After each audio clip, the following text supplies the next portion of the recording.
Now, Christopher Nolan is one of the world's most preeminent directors. He's sort of, I guess, the intelligent Spielberg.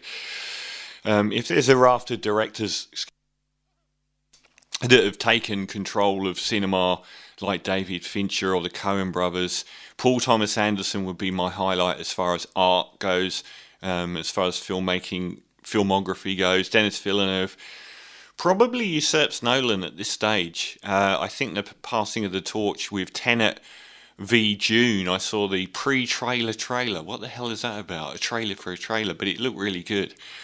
I think that is probably the torch passed from Christopher Nolan. Nolan, British-American guy who came to a lot of prominence with his second film, Memento, still regarded as his best by many. I thought Insomnia was very good, and that often features near the bottom. He did a run of 3 Batman films, which arguably more importantly set the tone for the Marvel Universe than anything else. They were dark, very intelligent, very well directed, artistically very strong films. Perhaps reaching the peak with The Dark Knight, more than the final film, The Dark Knight Rises. That was regarded as still one of the great achievements in cinema, and probably arguably better than any Marvel film on its own. I would say so, yeah. The Prestige, another Christian Bale starring film, was, I thought, excellent, and that also had Hugh Jackman in it. But arguably the high point of his outside of the Batman films was Inception in 2010. Still a masterpiece, a bit too bloated at the end with all the shooting, which it doesn't need because the themes are so strong. And that kind of set him up as this guy that could make Kubrick-esque films based around really high concepts that would nonetheless do $1 billion at the box office. Unfortunately, since Inception, I really liked The Dark Knight Rises, but it was a slightly lesser film than The Dark Knight, but I thought it was still a really good one. Interstellar, I thought, was a bit of a fail, yet compared to what I'm about to review, it was an enormous success. Dunkirk, I think, is a laudable failure because of it was a completely different style of film for him. It wasn't so relentlessly overblown, full of exposition, a final 45 minutes packed with too much action and too long a film, which is often the way with his films, a bit too talky necessarily because the narratives don't always convey everything that's happening clearly. So I think exposition is the clearest fail in writing there is. But Interstellar had a lot of very good points, which I'm going to get to in a minute. But Dunkirk, I thought, just failed because it didn't convey the enormity of what happened. I thought that the Spitfire scene was great. I thought that Mark Rylance in the boat was great. But I felt that the soldiers, the most important aspect, was a little bit amateurish. And I didn't really get a sense of that incredible flotilla of boats going across the channel as much as I did the amassing on a beach. So I think it's a really overrated film, but yet I can appreciate it because it was very stylistically different to anything he'd done. Now, with coronavirus, the cinema has gone through one of the most interesting years ever because, of course, any environment where people are packed in like sardines doesn't lend itself very well to cinema. So we've got this thing where a lot of major projects like the new James Bond film have been on hold. And there's been building tension about Tenet, the latest Christopher Nolan film, all year because it was deemed to be the film that would save cinema and get people back into watching films on the big screen. And it was released, I think, over a week ago now. And I got to see the 70mm version of it at the wonderful Hayden Orpheum. A reason to go to the cinema is the Hayden Orpheum. It's a grand old cinema. It's got a bar. It's got multiple bars. You can get a glass of red wine and go and sit and watch a film like adults. It's got nothing to do with multiplexes. So I would go and watch a film, and I have gone and watched films in there just because of the environment that you're not going to get at home. So I went and saw the 70mm version of Tenet. Now, this stars John David Washington, who's Denzel Washington's son, which you can hear in this film a lot. He gave a career-making performance in BlacKkKlansman, a film I didn't think was a masterpiece, yet twice as good as The Five Bloods. He was very good in that film. He's a star here, and he very much is. You're with him from the beginning, which is an attack on an opera house like you would get in, say, Mission Impossible or a James Bond film, where the Washington character, who is named as the protagonist, which is not a good point of the film, he goes into this opera where the audience have been captured by terrorists, and it's all very confusing, like everything in the film. But basically, he gets the bombs out of there, and he retrieves from a spy in there this artifact in a box, which is very mysterious and is the MacGuffin of Tenet. And these artifacts show up throughout the film and are what the film's about. They all have to be together in one place is basically the underlying plot of the film. He sees some weird things with the old people going backwards a little bit in the moving backwards and bullets flying out of people and into the gun. And that's setting him up for the film. He takes a cyanide pill when he's captured and tortured. He manages to kill himself with a cyanide pill, but it's a fake. It doesn't actually kill him. And he wakes up and he is in the auspice of this organisation called TENET. And he's told that he's now dead, but he works for them, and he has to work on this new case, which is basically trying to save the world from the world's end, which is coming. And you're then told that something happens in the future, which is the end of the world, and fragments of that future have been appearing in the present. And he then tries to find out where this bullet comes from, which is flies backwards out of a person, and he finds out about the notion of inversion, where certain artifacts which have probably come from the future can act backwards in time. So if it's a gun and a bullet, it will do the reverse of what you expect. It is not a strong concept. It isn't a strong concept at all. Even when the scientist is explaining it to him and you're physically watching it, it doesn't work. It just doesn't work. The central premise of this film doesn't work.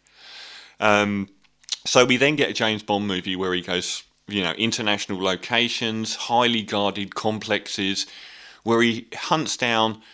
Basically, Kenneth Branagh is this arms dealer who has been. He's like ground zero for where all of this future technology is coming from. And Elizabeth, I can't say her surname properly, Debicki, who was magnificent, all 6'3" of her in Widows, is the main female actress in this film. Another woefully underwritten woman role from Christopher Nolan, who rarely ever gets a woman role right. She is the estranged wife of Kenneth Branagh's Russian arms dealer, who is ground zero for this future tech. And David Washington pairs up with Robert Pattinson as part of this international espionage group of people who are hunting down what these artifacts are and what they mean, and under the belief that the end of the world is caused by them all being together. And that is that's basically the plot of a very, very confusing film. Now, I watched this film and I was deeply confused, but I was also sure that I had understood all of it. And there's nothing more annoying than fanboys in today's world telling you that you haven't understood a film if you don't like it. I don't like a bad film, therefore I haven't understood it. Well, I went through Wikipedia on the story after I got home. I understood 100% of the story. It just isn't very good. This is a film that is undoubtedly Christopher Nolan's worst film. And it is impossible that it's getting good reviews because it is objectively a poor film. Now, I thought Interstellar was a misfire. Interstellar had great characters, memorable characters, a massive wide range of emotion, with some very moving scenes. Visually, it was often dazzling, and it had some pretty heavy themes that were a bit clunkily delivered, but you understood and felt them. This is the opposite of Tenet. Not one single character in this whole film is memorable. Emotionally, it is completely flat. There is no emotion in this film, no heart, not one moving scene. Most surprisingly of all, I didn't believe a single sequence in this film was memorable visually. And I thought at the very least I would get a visually memorable film. Nothing in this film is visually memorable. If you've seen the trailer where the plane, the 747, crashes into the side of the airport, that's the most memorable scene in the film, and you've seen it the way it appears in the film. That's also something that's happened much more interestingly in other films already. All of the big action sequences are derivative of stock action sequences. The other, where they're running up the side of the building, you see in the trailer as impressively as it appears in the film. Nothing in this film is anywhere near the imagination or visual splendor of action sequences in the modern Mission Impossible franchises, the Fast and Furious franchises. Not even close. I was really surprised. It's also a film that tosses out an awful lot of the better information in the film in the last 20 minutes. And it tosses them out in such a ramshackle, quick manner that they just fly by. Before that, there's 2 hours of nearly dead time. The characters themselves aren't interesting people. Robert Pattinson and Washington are Debicki and Branagh are the four most interesting people. They're okay. But they're only okay, and they're the most interesting people in the film. It also struggles with a lot of logic. For instance, he has to go and see this Indian woman who's a billionaire, who is incredibly difficult to get to see, to the extent that they have to run up the side of a building because her security means that it's impossible even for him to get to see her. Later in the film, she's shown sitting in a car with a hitman waiting to do a hit on someone. Like, which is it? I was so disappointed by this film because it is objectively bad. It's not a film that I'd look back on and go, yeah, there's loads of cool stuff in this film. Because there isn't. There's a car sequence, which is the next biggest sequence, that just is a subpar. Fast and Furious did it much better every single one they've done in Fast 5 on. I mean, every single major car heist element they've done is better than this one. And the biggest crushing part of this film is the backwards conceit doesn't work. It's never... This is a film that should have been a novella, a science fiction novella about 130 pages long, because the ideas are quite small. It doesn't have the legs to carry a 2.5-hour film. And because the concept of the backwards movement would be so much better. But it isn't in the film. It never works. They must have spent... How they spent $200 million on a film that looks like it cost $20 million, I don't know. The whole backwards movement thing is never lyrical or fluid or interesting to watch. It just doesn't make sense to you visually. It doesn't work at all. And that's the selling point of the film. If it wasn't Christopher Nolan making this film, another director would have got shut down because it wasn't a strong enough idea. So this is a massive disappointment. And I think if you look back now, Interstellar was a bit of a misfire, so was Dunkirk. It's a long time between drinks for Christopher Nolan. And his films seem to be getting weaker, and this has every aspect of weakness that have shown their heads a little bit in previous films. But like I said, Interstellar, really good characters, well-drawn characters that engaged you. None of that here. Really dazzling black hole space visuals. None of that here. I can't believe how rote this film is. So I'm really disappointed to say that Tenet, it may be the film that saves cinema because a lot of people will go and watch it in the cinema. But I thought this might be a poor film, but at least I'll get some visual splendor that made it worth watching in the cinema. You don't. And probably the most crushing thing I can say about this film is I don't think I'll watch it again. Because even though I'd sit through Interstellar, because it's got some really cool stuff, even though I didn't think it was that fantastic, I've watched it a few times, there isn't really a reason to watch this again. And the narrative is so confusingly portrayed that you probably do understand this film. It just is very, very poorly explained to you visually. So I thought it was a very badly written film with nothing interesting visual and with a completely flat emotional palette and no interesting action sequences at all.